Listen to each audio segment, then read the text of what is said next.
Start with the prayers, huh? Om Vakratunda Mahakaya Surya Koti Samaprabha Nirvignam Kuru Me Deva Sarvakaryeshu Sarvada Om Shri Mahaganapataye Namaha Om Shri Gurubhyo Namaha Harihi Om Sadashiva Samarambham Shankaracharya Madhyamam Asmadacharya Paryantam Vande Guru Paramparam Asmadgurubhyo Namaha Shrutismritipurananamalayam Karunalayam Namami Bhagavatpadam Shankaram Lokashankaram Shankaram Shankaracharyam Kesavam Badharayanam Sutra Bhashya Kritau Vande Bhagavantau Punah Punah Ishvaro Gururatmeti Murti Bheda Vibhagine Vyomavad Vyapta Dehaya Dakshinamurtaye Namaha Om Sahana Vavatu Sahanau Bhunaktu Sahaviryam Karavavahai Tejasvinavadhitamastu ma vidvishavahai Om Shanti Shanti Shanti Harihi Om Shri Gurubhyo Namaha Harihi Om. Good. Namaste to all once again. So in the last class we saw the first verse of this Atma Bodha, and where Adi Shankara has very beautifully combined the sadhana chatushtaya sampatti and also anubandha chatushtayam in a very nice manner. You just read the sloka and understand its meaning, you will find out all the qualifications which are required for a spiritual seeker, for a seeker of Advaita Vedanta Siddhanta, and also the background why Adi Shankara is writing this Atma Bodha, which is what is explained in the Anubandha Chatushtaya. So this is what we saw in the last class. Now we will go to the second verse. Okay. As usual, I will read. You can chant after me. If one person can unmute and chant after me, I will know that you have completed the chanting. Okay. बोधोऽन्यसाधनेभ्यो हि बोधोऽन्यसाधनेभ्यो हि साक्षात् मोक्षैकसाधनम् साक्षान्मोक्षैकसाधनम् पाकस्य वह्निव ज्ञानम् पाकस्य वह्निव ज्ञानम् विना मोक्षो न सिद्ध्यति. विना मोक्षो न सिद्ध्यति. Very good. Thank you. So in the previous sloka, he said, Mumukshunam bodhoha vidhiyate. Right? So for the seekers of moksha, Mumukshunam, this Atma Bodha is prescribed, or I am prescribing, recommending this Atma Bodha. So it is clear that this Atma Bodha is a means to moksha. Atma Bodha means not this text I'm talking about. Atma Bodha means the knowledge of the self is a means to moksha. So if a seeker of moksha, if Atma Bodha is prescribed, it indirectly means that Atma Bodha is the only means of moksha. So this establishes a Janya Janaka Sambandha. One is a Janaka hai, which gives birth to something, and another is Janya hai, which is what is given birth to. So this Atma Bodha gives birth to moksha. Right? This is what was said in the previous sloka.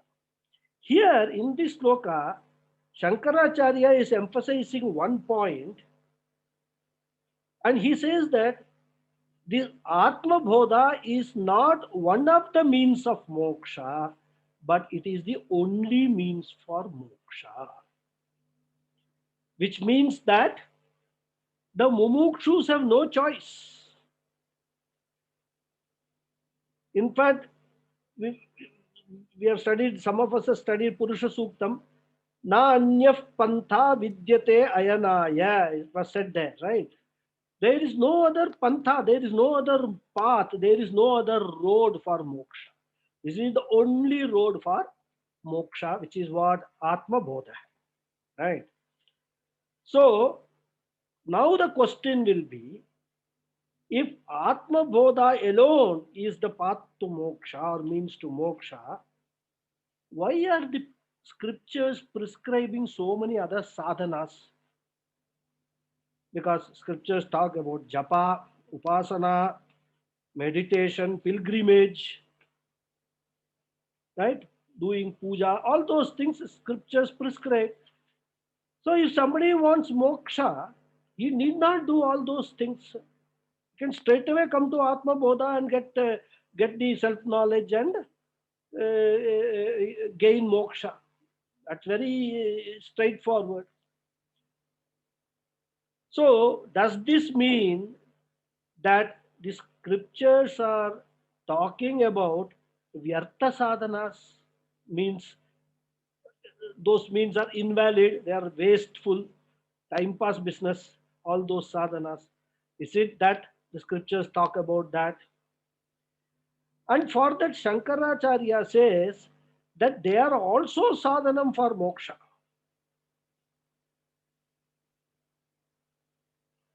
But they are not direct means. What they are called is paramparya sadhana. Indirect means to moksha. And we have seen this idea earlier also. All those things which the scriptures prescribe, they're all means to prepare yourself to gain all the qualifications that we require for this moksha pursuit. In fact, in Vishnu Sahasranamam also this controversy can come. Yasya smarana matrena janma samsara bandhanat muchyate, it says, right? So a person may ask, in fact, one or two Vishnu Sahasranam classes which I conducted in Nana Nani, I think I made this point also. So it says that Yasya Smarana Matrena, just remember him, remember that Paramatma, Janma Samsara Bandhanat Muchyate. So why I should do even Atma Bodha will be the question, isn't it? So why Atma Bodha is being insisted upon? All it says is Yasya Smarana Matrena. I will just close my eyes with all my heart. I will remember the Paramatma, Parameshwara, Mahavishnu, Narayana, and then I will get moksha. So we have to understand all these statements in the scriptures in the proper context. Because many times lot of arthavada is involved for glorifying something. Certain exaggerated statements are made by the scriptures. Exaggeration doesn't mean they are untruth, that they are false. It only means that it want to highlight a particular point in a particular context. So that is why that exaggeration or arthavada is glorification is resorted to by the scriptures. So here also, what we have to understand is all other sadhanams which are prescribed for us, like puja, meditation, yoga, everything. 6th chapter Bhagavad Gita is full of yoga only and meditation. Gives Bhagavan Krishna becomes a suddenly yoga teacher. Step by step, he tells how you are supposed to sit, how you are supposed to close your eyes. All these things he specifically mentions. So, what we have to understand is that all these sadhanams are all relevant, but they are indirect sadhanams for moksha. They are not sakshat sadhanam. They are not the direct means, but they are paramparya sadhanam, indirect means. All these help us to prepare our mind, purify our mind, get the necessary chitta shuddhi and the chitta naischalyam, chitta ekagrata, which is required for this Atma Bodha pursuit. So that is how we have to understand, right? So that is why the a he uses here. If you notice, eva, right? He says that uh, साक्षात मोक्ष ए मोक्ष एकैक मोक्ष एक साधनम only one means, right? So that is why he is emphasizing on that point, that don't be misled by all other people saying you do this you will get moksha, you will go to Vaikunta, you will get moksha and all that. That moksha and all you will not get. Yes, you can go to Vaikunta, enjoy the stay there, and by chance you happen to survive till the end of this kalpa, which is the end of this Brahmaji's tenure. At that time, you can probably get Atma Bodha from Brahmaji and then get moksha.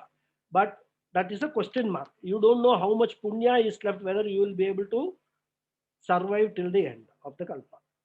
So this is what he is pointing out. So that means that Sakshat sadhanam means what? It is a gapless means. Avyavahita sadhanam. It's a direct means. So the vyapti we can get yatra yatra atma bodha yatra yatra atma bodha vartate tatra tatra moksha api vartate.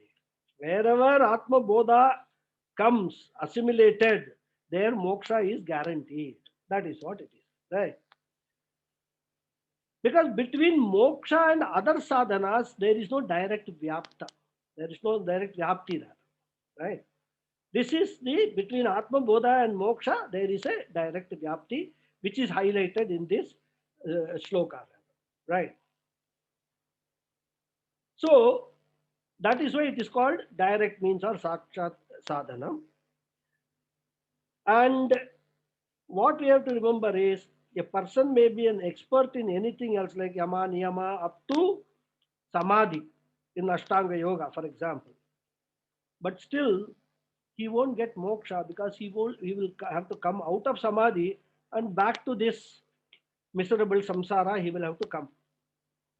As long as he is in samadhi, he may think that he is in a state of total happiness, right? Totally detached from this entire world. But that samadhi state is not going to last forever. At some time he will have to come out of the samadhi, in which case he will be back to the samsara with all the emotional and intellectual problems which the samsara is characterized by, right? Actually, Shankaracharya has written another another text. It is called Anatma Shri Vigarhana Stotra. Anatma Shri Vigarhana Stotra. There, he is actually highlighting these points very beautifully. He says, Dhatur Lokah Sadhito va Tatakim. You might have achieved anything in this Dhatur Loka. Dhatur Loka means we are talking about this entire universe, right? You might have achieved greatest achievement. You must be president of United States of America. So what? Tata Kim. Then he says, Vishnur Loko Vikshito va Tata Kim. Shambhor Loka Shasito va Tata Kim. Yena Swatma Naiva Sakshat Kuruto Bhoot. So you might have reached Brahmaloka. You might have peeped into Vishnu Loka. You might have ruled over Shiva Loka. You might have done all these things. So what? Tata Kim. You might undertake all these global visits, touring all the different continents or different lokas. But as long as you don't know your own self, all these global visits do not matter at all. They are vyartha. They won't give you moksha. They may give you pleasure. They may give you some very nice happy experiences, but moksha they won't give. Then he goes on to say, Vannir Jagdo Lajavadva Tatakim means, what if you can eat fire? We have seen some of these, people who, eat, show you as if they are eating fire. He says that can be done even by a fire-eating bird. There is a bird. What is that? Some bird is there, some mythical bird, which is supposed to eat fire, right? That can be done by that bird also. So if you are doing it, what great thing you are achieving, right? Then he says, Adbhi pad, Adbhi padbhyam langito va tatakim. Suppose there is a big ocean or water body and you are able to walk across. Padbhyam langito, actually jump across that big ocean, like Hanumanji. Tatakim. So what? You can do that also. It's a big feat. So all these things you can do. Suppose. So what? What is the great thing in that? Yena swatma naiva sakshat kuruto abhut. As long as you do not know your own self, all these accomplishments do not matter. And that is why in our life, we find that people with highest qualifications, most accomplished people, when they reach a stage of life when they are old, when diseases have overtaken them, they are in a mental turmoil. They don't know, in fact some people pray that I should die earlier, because they are not able to manage, and whatever their qualification, whatever they have, their accomplishments in their life is, do not come to help at all. They are of no help at all in the real, at the real crucial time when they require this help to manage their old age and all this, fear, anxiety problems and all, which is all associated with that old age. So that's why he says, he has actually written 19 such slokas, tatakim, tatakim, tatakim, right? And finally he says, all these do not matter. Atma Jnanam alone will lead to moksha. So you don't take any pride in saying that I have achieved this, I have achieved this. As long as you have not achieved or gained this Atma Jnanam, you are there, it makes no difference to your life, right? Therefore, he says, Anya sadhanam apekshaya mokshaya eva sakshat sadhanam. Compared to all other sadhanas, this moksha, that this Atma Bodha, Atma Jnanam alone is the sakshat sadhanam, the direct means for moksha. So now he gives the drishtanta. Drishtanta means the illustration. As I told you, almost all slokas in this Atma Bodha, Adi Shankara has come up with one beautiful example for us to understand what it means, right? So he says, Pakasya Vannivat. So we have to supply Sakshat Eka Sadhanam.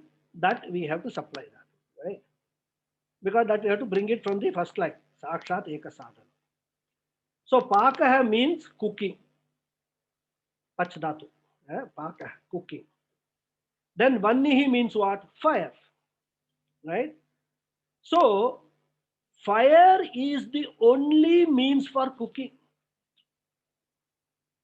There is no, you cannot put on some vegetables or rice in the air and that air will cook, because air also is one of the Panchabhutas and fire also is one of the Panchabhutas. You can say, I will use any Panchabhuta. You can't do that. For cooking, fire alone is the Eka Sadhana. Now don't tell me we have got a microwave, we can cook in that and all that. A lot of people give such arguments. But microwave also works on the principle of transfer of heat. whatever the methodology or the technique used there in microwave, eventually what that result, it is resulting in heat, because of which whatever food is there, it is cooked. So heat is there, it is produced. So, like heat is the only means for cooking, like that, Atma Bodha is the only means for moksha. This is what Adi Shankaracharya is coming up with the example. Then normally the example we will give is light is the only way you can remove darkness and all that. All traditional examples. But here Adi Shankara has come up with his own novel example, which is a very appropriate, apt example also. So he says that like cooking, for cooking, heat is the only sadhanam. Like that for moksha, Atma Bodha is the only sadhana. But then again, you have to understand this example a little more broadly. For cooking, is heat the only requirement? Heat is the direct sadhanam, all right, but you require a vessel, you require something, some ingredients to be cooked, either rice or vegetables and all that. You need water to wash those things. Then you may probably require some ladle or something, some karandi. All these things are required. But if you have all these things, will cooking be done? No. All these things are required, but only when you apply the heat to this, all these things, cooking will be done. So similarly, all the other sadhanas which are being prescribed by the shastras like puja, pilgrimage, upasana, all those meditation, yoga, whatever is being prescribed, they are all required. They are not vyartha sadhana. But what you require for moksha, the only direct sadhanam is this Atma Bodha. That is what this example actually covers everything. A beautiful example. It not only says what is direct, but also says, we have to read into this example all the indirect means for moksha also. So that is the beautiful example which Adi Shankara gives, right? Because normally when we talk of cooking, we will never think that all the other things are required. So that's why sets you thinking that whenever we are doing something, think through it. Vedanta, that is the beauty of Vedanta. It challenges your intellect. It makes you think deeper and deeper and deeper. Go step by step and go further inside and then think about it. If you do not like thinking, there are many people who say, this is too much, yaar, mere dimag mein nahi hai, it doesn't go into my brain. Vedanta is not for such people. Vedanta forces you to think, provided you are willing to think. And you must think. That is why they are called philosophers, thinkers. They keep on thinking about all these things. And when you keep on thinking, you can get lot of answers that actually trouble your mind. Right? So, Vannivat Pakasya Sakshat Sadhanam Yata Tata Jnanam Vina Moksha na Siddhyati. That is the final conclusion. Without knowledge, moksha is not possible. And there is also one mantra in Shvetashvatara Upanishad. Yada charmavadakasham veshtayishyanti manavaha tada devam avijnaya dukkasyanto bhavishyati. There in the Shvetashvatara Upanishad, it says that there is one way you can get moksha without this Atma Bodha, without jnana. What is that way? It says, If one is able to roll the akasha like a mattress, yada charmavad akasham veshtayishyanti manavaha. Like a mattress, if you are able to roll the entire akasha, the space, if you can do that, then you can get moksha also without jnana. Which means what? As that is impossible, this is also impossible. So it's just a very beautiful way the Upanishad actually highlights this point that for moksha, only and only sadhanam is jnanam, atma jnanam, atma bodha. Right? So now we will go to the next sloka.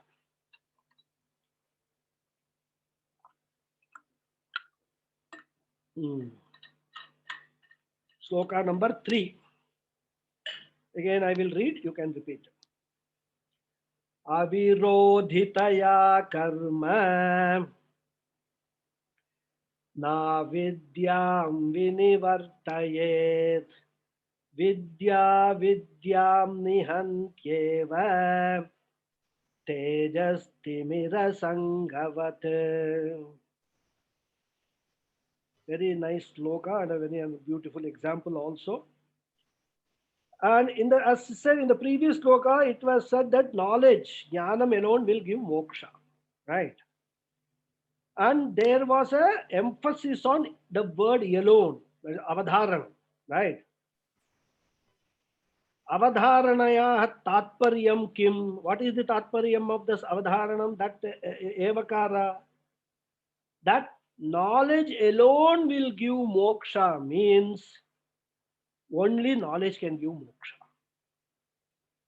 If we just say knowledge gives moksha, then one may misunderstand saying that there are other things also will give moksha and knowledge also gives moksha.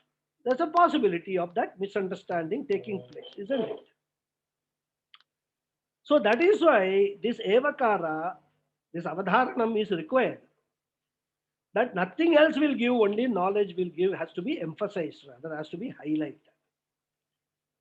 So that is the tatparyam of this evakara, right? So this evakarya excludes everything else, right? Anya vyavrittihi, everything is excluded. And this jnanam alone is will give moksha, right? That is what is emphasized. It was emphasized in the last sloka. So here in this sloka, what Shankaracharya is doing is all the other sadhanams which we talked about, other than jnanam, he combines them and uses one word karma. He calls all other sadhanams as karma, right? So you have got only two types of sadhanams. One is all karmas on the one side and jnanam on the other side. Only two types, right? So like karma yoga, upasana yoga, everything will come under karma on the one side, then jnana yoga on the other side. Right?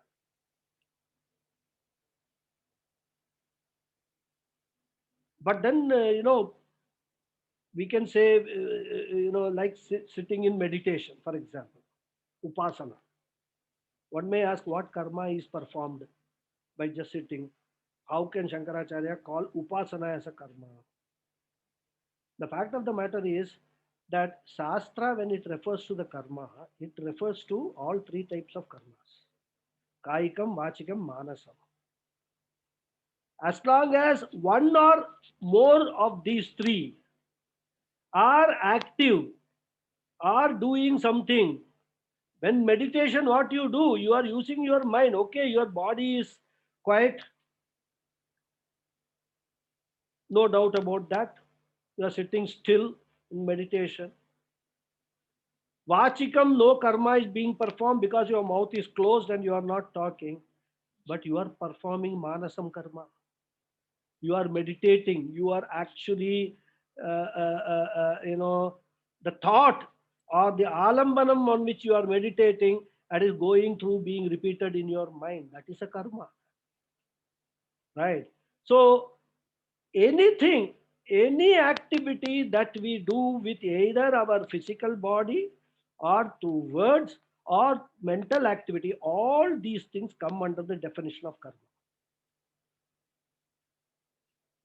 So when we understand what Acharya wants to say as karma, we must understand all these things. Everything comes under karma. So karma yoga, upasana, all these things come under that. And the other side is jnanam, atma bodha. Right. And here he says, those karmas, everything cannot give moksha. Why karma cannot give moksha? Because karma cannot remove ignorance. Moksha we have seen are opposite to moksha, the samsara. We have seen that that arises because of what? Avidya, ignorance, ajnanam. Any amount of karma you do, it will not remove that ajnanam or avidya. Then how can they give moksha? That's a question he asks. So, only jnanam can remove ignorance. Only knowledge can remove ignorance. And ignorance, as we have seen, is a virus. Eh? Not like coronavirus. It is a bigger virus. Coronavirus may be here for some time, and maybe after some time, you take some vaccination and all, it will go away. Hopefully. But this virus of ignorance, it causes a very big roga called bhavaroga. The roga of this entire samsara, the whole life we suffer because of that. And there is no vaccination also. There is only medication. And the medication for that is Atma Bodha, Jnanam. So, like that, knowledge only can remove ignorance. This karmas cannot remove ignorance at all. And that is why all these karmas, they cannot give you moksha. Yes, we have seen jnanena tu eva kaivalyam. Only by jnana you can get jnanam, you can get moksha. So all these karmas cannot give moksha. That is the point he is emphasizing here, right? Because they cannot remove ignorance. And that's what he says, avirodhataya. Avirodhataya means not opposed to. Na virodaha, avirodaha. Right? These karmas are not opposed to what? Ignorance. In fact, in other places he says, you perform karmas because of ignorance only. Isn't it? We have seen the cycle. Avidya leads to kama, kama leads to karma. Avidya basically means avivekah. Atma, anatma, avivekah. Since you do not have this discrimination between what is Atma and what is Anatma, what I want in life, what I am actually searching for life, and then what means I am using to fulfill that search, there is no viveka in this. Because of that, it leads to desires, kama. So avidya, the ignorance, leads to kama, desires. Because you think that by getting certain things, your apurnatvam will become purnatvam. So when desires come, for fulfilling that, what you do, you indulge in karma. So that's why this cycle, this link, avidya, kama, karma, elsewhere Adi Shankara talks about that in very great detail. Rather, the same thing here he is very succinctly putting avirodhataya karma, because karma is not opposed to ignorance, and ignorance is the moola karanam for your samsara,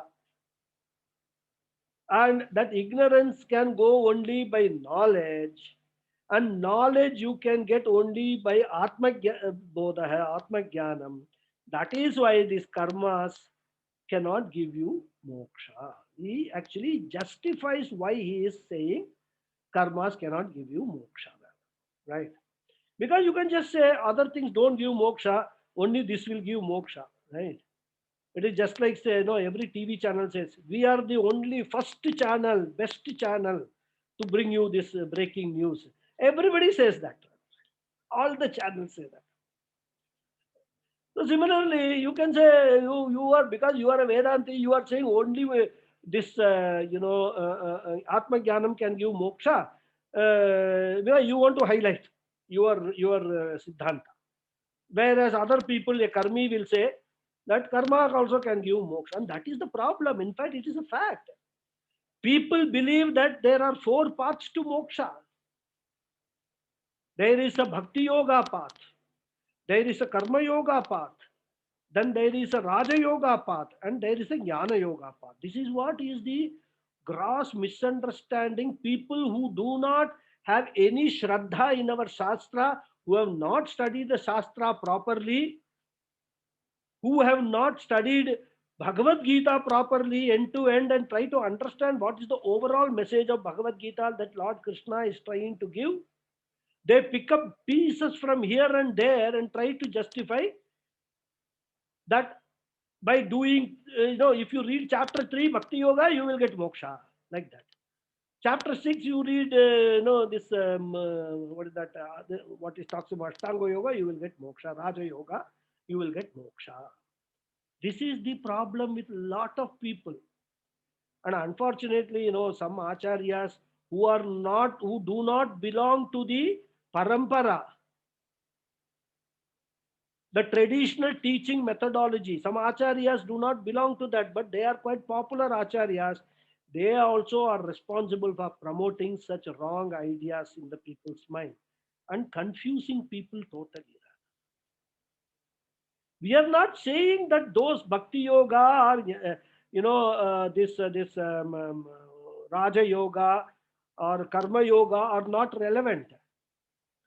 But the only thing is they do not give you moksha directly. You all these things you can do, and then you have to finally come to the knowledge of the self that only will give moksha. And that we are not saying, that is what all the Upanishads are saying. Upanishad after Upanishad is saying this only. It is not one or two Upanishads say that. No. Every Upanishad is saying the same thing in different words, using different examples, but the central message is this, that by jnanam alone you will get moksha. So, this particular point needs to be emphasized again and again and again, especially during Adi Shankara's times. This was a very big issue. This karma jnana samuchaya. This was a big issue. So, Adi Shankara, in all his works, you will find, all his works on Vedanta, you will find this particular point being emphasized by him, that karma cannot give you moksha. That is the point that he is making here also. Right. So, avirodhataya, virodhi means what? Virodhi means enemies. Enemies will actually exterminate each other. Like light and darkness are enemies. Once light comes, darkness will be eliminated. Ignorance and knowledge are enemies. They are virodhis. Once knowledge comes, ignorance will be eliminated. But karma and ignorance, or karma and avidya or ajnanam, they are not enemies at all. There is no virodham between them. So when there is no virodham, how can karma eliminate ajnanam and give you jnanam, and through jnanam moksha? This is the argument. He will give the example later, right? And we have seen this in our own life. When there are two people are sort of enemies, they can't stay in one room together. Huh? If they stay in one room, the room will get destroyed. So when one comes, automatically the other goes away. And sometimes we have experienced this temporary enmity within a family, within the spouses. There will be a temporary enmities. When one spouse comes, the other one will go away from the two. I don't want to see his face or see her face. I say his, then it will other people will start fighting with me. So let us be gender neutral. I don't want to see her, his oblique her face. Enmity, temporary enmity, right? Daytime enmity. Okay. So similarly here also avidya and karma are not paraspara virodhi. They are actually, they are not, they may not be friends, but they are not virodhi also rather. And as I said, this avidya kama karma chain, if we follow, we actually, this karma is the grandson or granddaughter of avidya. It is the third generation. Second generation is kama and third generation is karma. So they are actually related. What to talk of being opposite? They are actually related. This avidya and karma are related, right? And according to Vedanta, because of this ignorance only, each one of us don't know I am Purna, Aham Purna, right? Aham Paripurna. This we do not know at all. Because of what? This ignorance. The ignorance is of this fact only. The ignorance is of the fact of our Purnatvam. By nature, we are Purna. We are complete. But because of lot of confusion, misconception and all that, we take ourselves to be apurna and so indulge in all these sorts of karmas for making it purna. Once we get that knowledge aham purna, all these karmas all become irrelevant, right? So this is what is being emphasized in this sloka. And as I said, this avidya is the grandmother or grandfather of karma, rather, right? So that point also we have to understand from this avirodhataya karma sentence, rather, right? So what happens is, it is a vicious circle. You have starting with avidya, kama, karma, because you are doing more and more karma, thinking that you will become purna, that reinforces the avidya, the ignorance. So this karma and avidya, they are in a sort of a pact where one is reinforcing each other, and this goes on and on and on. And to break that cycle only, you need to come to Vedanta. Because as long as you are in that cycle of avidya, kama, karma, as long as you are not able to break away from that cycle, your samsara will not go away at all. Whether it is in this janma or next janma, or you take another 1 crore janmas. At some point in time, and for us, all of us, fortunately, because of Ishvara Anugraha, that particular point in time we have got in this janma. In the previous janma, we didn't have. If we had had it in the previous human birth, previous janma means I'm talking about the previous Manushya janma. If we had had that, there would not have been this birth at all. I would not be talking to you, or you will not be listening to me. But the fact of the matter is, just as the Upanishads want us to do, in this janma we have this opportunity. We have got this opportunity by using our free will, which Bhagavan has given us. We have made a decision to at least come and understand what this is. And if we are convinced about it, then this becomes our life's goal. The final goal of your life. You have no other goal at all. You have no karma at all. Once you have no karma, there is no need for any karma. Jnanam and jnanam eva you pursue throughout your this life. And if you have sufficient amount of Ishvara Anugraha, you will gain more and more Chitta Shuddhi, because you will be performing certain karmas which are required for your survival. But all those karmas you will start performing with the attitude of a karma yoga, Ishwararpana bhava and Ishwara prasada bhava. And when you have that attitude, it will increase your chitta shuddhi. And once the chitta shuddhi goes on increasing, whatever the Upanishads are talking about, whatever is the teaching of these Upanishads, whatever is the teaching of this Bhagavad Gita, all these things will start sinking in more effectively, more efficiently in your mind. And then there is nothing else to do. You may do certain things for the sake of, loka sangrahas, for the for the benefit of the humankind. You may do so many things, but for your own sake, there is nothing more to do. You have achieved everything that you need to achieve in your jiva. Not only this life, for all future lives also, you can make use of this life to be the platform to end this cycle of rebirths. And that is the point we have to understand, we have to assimilate very, very carefully. Once you have come to Jnana Yoga, you must understand the full implication of this Jnana Yoga. That's the end. If you are fortunate, if you are fortunate means you have enough Ishvara Anugraha, you will become a Jivan Mukta.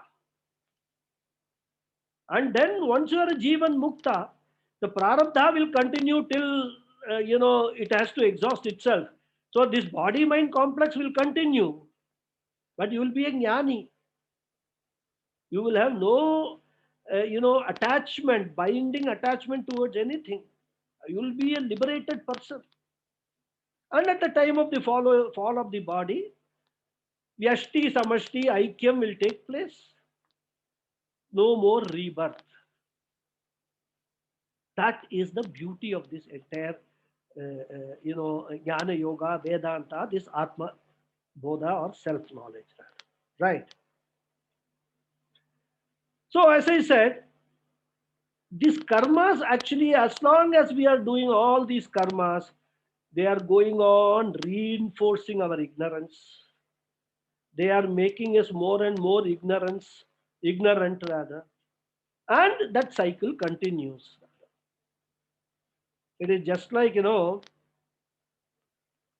are people in some difficult economic circumstances, they will go and borrow money at a very high interest rate from some professional money lenders. I mean, since you're all from Tamil Nadu, you know this Pathans. You borrow once from the Pathan, that's the end of it. He will never leave you. And your borrowing will never stop. In fact, you will find out that you are paying something like 24%, 36% per annum interest to him. Some 2% per month or 3% per month. And this will go on like a cycle. You will be permanently in the clutches of that Pathan. He will make sure that he takes away all your belongings one by one. That is exactly what this karma and the avidya and karma business is. Karma business rather. The more karma you do, the more ignorance it will become.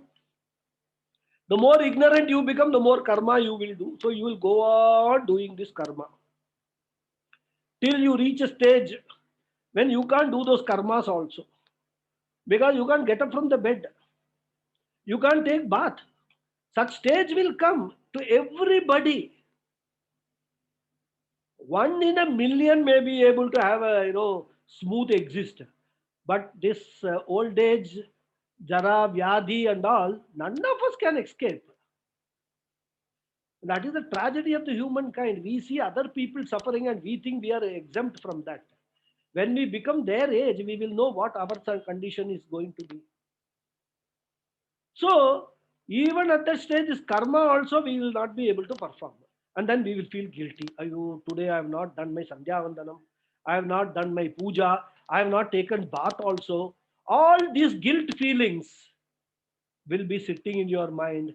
And with all those guilt, you will jump into your next body, whatever body is that. If happens to be a human body, then the guilt will continue there also.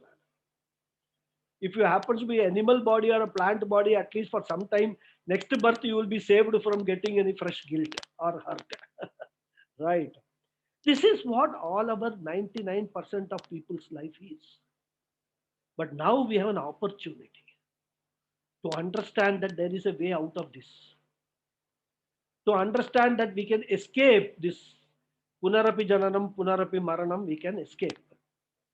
So that is why here Adi Shankara in this particular verse, he is actually making that point emphatically. In the previous one, he said that karma cannot, that all the other sadhanas cannot give you moksha, only jnanam can give moksha. And here he is justifying as to why all other sadhanams cannot give moksha, because all other sadhanams are all of the nature of karma, and karma and avidya, they are not opposed to each other.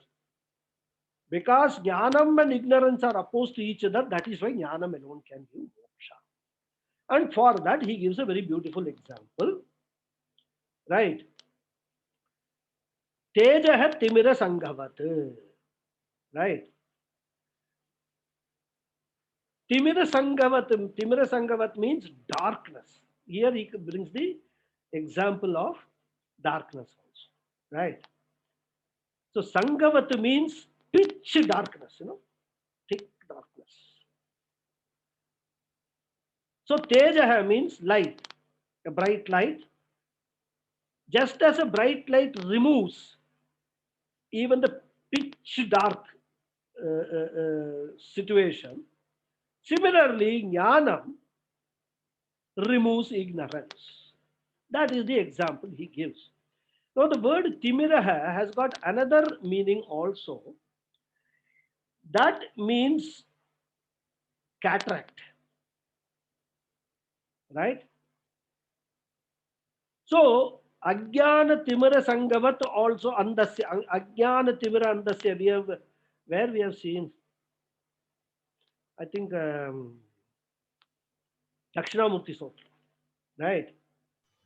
Guru, So Guru, there, we, Guru, uh, Guru, Ajnana Shalagaya, Ajnana, Ajnana Chanakya, Jnana Shalagaya, uh, uh, I'm, Jnana Shalagaya, Ajnanam, Timira Sangavat, I'm just remembering those words. I'm not able to recollect the entire shloka right now, right? So there we take the Timira as cataract. And that also means darkness. Because why Timira is called cataract? Because cataract, when it forms in the eyes, it forms darkness. You can't see. So that's why Timira it is called. Timira is darkness rather. So that is, so there also there is a darkness, and here also Ajnana darkness is there. So this Ajnana darkness can be removed only by Jnana light, Jnana Tejaha, this bright light of this Jnanam, enlightenment. That's the word from where that word enlightenment has come. An enlightened person is a knowledgeable person. So that is what he is emphasizing, that in the case of the timira, the eyes become incapable of seeing things, so there's a sort of a darkness in the eyes. In the case of ignorance also, there is an incapability to see the real truth of this entire jagat, and that actually is compared to darkness, and that darkness will go away, darkness of ignorance will go away only by this jnanam. and which is the only sadhanam, direct sadhanam, sakshat sadhanam for moksha. This is what is said in this particular sloka. Okay, so I think we have only 5 minutes to go. We will read the next sloka and then stop and then continue in the next class. Okay. I'll just read the sloka and then we will say the prayers and then we will continue in the next class. Verse number 4. Parichinna iva jnanat Parichinna iva jnana tannashe sati kevalah tannam se sadi kevalaha swayam prakashate hyatma swayam prakashate hyatma meghapaye shubhaniva chuma. meka paryem shumaniva. So we will see the detailed explanation of this sloka in the next class, and we will do the prayers. And then 1 minute I want to take to ask you all an opinion. Okay. Om Purnamadav Purnamidam Purnat Purnamudachyate Purnas Purnasya Purnamadaaya Purnamad Purnameva Purnamavashishyate Om Shanti Shanti Shanti Shanti Shanti. Shanti Harihi Om Shri Gurubhyo Namaha. Harihi Om. Good. I just want to check with all of you whether we can slightly move the timing of this class from to 11:15 to 12:15, like what we used to have earlier in Nana Nani. No problem. If that is not a problem, because I am finding it a little bit difficult to complete my morning, my Sandhya Vandanam, Madhyanam and all that, and then rush for this class. So if I get 15 minutes extra, it will be very, very convenient for me. Good. Is that okay with all of you? 11, Yeah, Okay, I'm okay, Ji. I'm yeah, okay. 11:15 to 12:15, next class onwards, I will change the timings. Okay, Okay. okay. So I am okay. we can just 15 minutes, please give me. Okay. Okay. So any questions are there in today's class, you can ask me. Any doubts, questions? I mean, these are all very simple Sanskrit. So there is no very difficult sandhi and all involved here, or even samasa and all involved. Very simple, beautiful verses they are. And it also help us to increase our exposure to Sanskrit. So if there are no questions, then we can close. Ji, I have one small doubt. Yeah. So second slokala Panjabhudamla Agni is the most important one abdina. For So water cooking. is also Panjabhudamla water is also important. Why he is mentioning only the Agni as Okay. the I will ask you one question. You want to cook rice. okay. You have cleaned the rice and you have added some water. 1:2.5 you have added water. ஆமா ஆமா அது சும்மா அங்க வச்சிருங்க, cook ஆகிக்குமா? Okay okay okay அப்போ Water is important, but water is not the direct means. Water is required for cooking is indirectly. If you do not apply fire, okay, then water will not, then the food will not be cooked. Now, for example, Yeah. water is not required. For cooking rice, you require water. okay. Suppose you want to make some poriyal. For in some way or other, we need. I mean, among Panjabhudam, We need water. That's what I said. We need water, but water will not directly give you cooked food. That I understand. But the small doubt is why he should specifically mention about Agni. Because without anything else you can cook. You suppose there are some in the cholam irukku illaya, I mean this what is that Makkacholam, American corn. American corn. You can directly cook it or fry it or roast it in this thing without water. Okay. You can do that. Yeah. Can you do that with water and without Agni? Okay. Without fire, you cannot do any cooking. Anything else you can say, all other things are required. That is why the example is given to highlight the fact that